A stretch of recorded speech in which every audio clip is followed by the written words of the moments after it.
Hi hello ಎಲ್ರಿಗೂ ನಮಸ್ಕಾರ. ನಾನು ನಿಮ್ಮ ರಾಹುಲ್ ದರ್ಶನ್. ಗೈಸ್, ಇವತ್ತು ವಿಜಯಲಕ್ಷ್ಮಿ ದರ್ಶನ್ ಅವರು ಇನ್ಸ್ಟಾಗ್ರಾಮ್ ಮೇಲೆ ಒಂದು ಪೋಸ್ಟ್ ಹಾಕಿದ್ರು. ಏನಪ್ಪಾ ಅಂದ್ರೆ, ದರ್ಶನ್ ಅವರ ಅಕೌಂಟ್ ಆದ ಟ್ವಿಟರ್ ಆಗಿರ್ಬೋದು, ಅಂದ್ರೆ ಟ್ವಿಟರ್ ಅಂದ್ರೆ ಎಕ್ಸ್ ಆಗಿರ್ಬೋದು ಅಥವಾ ಇನ್ಸ್ಟಾಗ್ರಾಮ್ ಆಗಿರ್ಬೋದು, ಪ್ರತಿಯೊಂದನ್ನು ವಿಜಯಲಕ್ಷ್ಮಿ ದರ್ಶನ್ ಅವರೇ ಹ್ಯಾಂಡಲ್ ಮಾಡ್ತಾರೆ. ಏನಪ್ಪಾ ಅಂದ್ರೆ, ದರ್ಶನ್ ಅವರೀಗ ಜೈಲಲ್ಲಿ ಇರೋದ್ರಿಂದ ಅವರ devil movie promotion, song launch, teaser launch, trailer launch ಪ್ರತಿಯೊಂದನ್ನು ಅಪ್ಡೇಟ್ ಮಾಡಕ್ಕೋಸ್ಕರ ಅವರು ಅವ್ರ ಅಕೌಂಟ್ ನ ದರ್ಶನ್ ಅವ್ರ ಅಕೌಂಟ್ ನ ಅವ್ರು ಹ್ಯಾಂಡಲ್ ಮಾಡ್ತಾರೆ ಅಂತ ಅವರು ಅವರ ಪರ್ಸನಲ್ ಅಕೌಂಟ್ ಅಲ್ಲಿ ಶೇರ್ ಮಾಡ್ಕೊಂಡಿದ್ರು.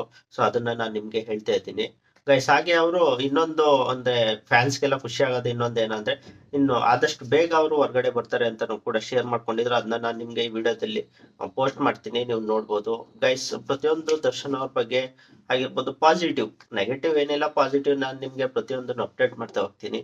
ಪ್ಲೀಸ್ ನಮ್ಮ ಚಾನಲ್ ನ ಸಬ್ಸ್ಕ್ರೈಬ್ ಮಾಡಿ, ಹಾಗೆ ಲೈಕ್ ಮಾಡಿ, ಆದಷ್ಟು ಈ ವಿಡಿಯೋನ ಶೇರ್ ಮಾಡಿ, ದರ್ಶನ್ ಫ್ಯಾನ್ಸ್ಗೆಲ್ಲ ಶೇರ್ ಮಾಡಿ. ಜೆನ್ಯೂನ್ ಆಗಿ ಅಪ್ಡೇಟ್ ಕೊಡ್ತೀನಿ, ಯಾವುದು ಸುಳ್ಳಂತೂ ಹೇಳಕ್ ಹೋಗಲ್ಲ, ಜೆನ್ಯೂನ್ ಆಗಿ ಅಪ್ಡೇಟ್ ಕೊಡ್ತೀನಿ. ವಿಡಿಯೋನ ಆದಷ್ಟು ಶೇರ್ ಮಾಡಿ. ಇನ್ನು ನಮ್ಗೆ ಡೆವಿಲ್ ಸಿನಿಮಾದ ಪ್ರಮೋಷನ್ಗಳು ಸ್ಟಾರ್ಟ್ ಆಗುತ್ತೆ. ಇನ್ನು ಸಾಂಗ್ ಇದ್ರೆ ನೆಮ್ಮದಿಯಾಗಿರ್ಬೇಕು. ಸಾಂಗ್ ಕೂಡ ಆದಷ್ಟು ಬೇಗ ರಿಲೀಸ್ ಆಗುತ್ತೆ. ಅದ್ರ ಮಾತುಕತೆಯಲ್ಲೇ ಇದಾರಂತೆ ಅವರು, ಯಾರು ಮೂವಿ ಟೀಮ್ ಅವರು. ಸೊ ಆದಷ್ಟು ಬೇಗ ರಿಲೀಸ್ ಆಗುತ್ತೆ, ಟ್ರೈಲರ್ ರಿಲೀಸ್ ಆಗುತ್ತೆ. ಅದ್ರ ಜೊತೆಗೆ ನಮ್ಮ ಸಿನಿಮಾದ ಅಂದ್ರೆ ಡೆವಿಲ್ ಸಿನಿಮಾದ ಯಾವುದು ಸಿನಿಮಾದ ರಿಲೀಸ್ ಡೇಟ್ ಕೂಡ ಆದಷ್ಟು ಬೇಗ ಅನೌನ್ಸ್ಮೆಂಟ್ ಆಗುತ್ತೆ. ಅನೌನ್ಸ್ ಆದ ತಕ್ಷಣ ನಿಮ್ಗೆ ಖಂಡಿತ ತಿಳಿಸ್ಕೊಡ್ತೀನಿ.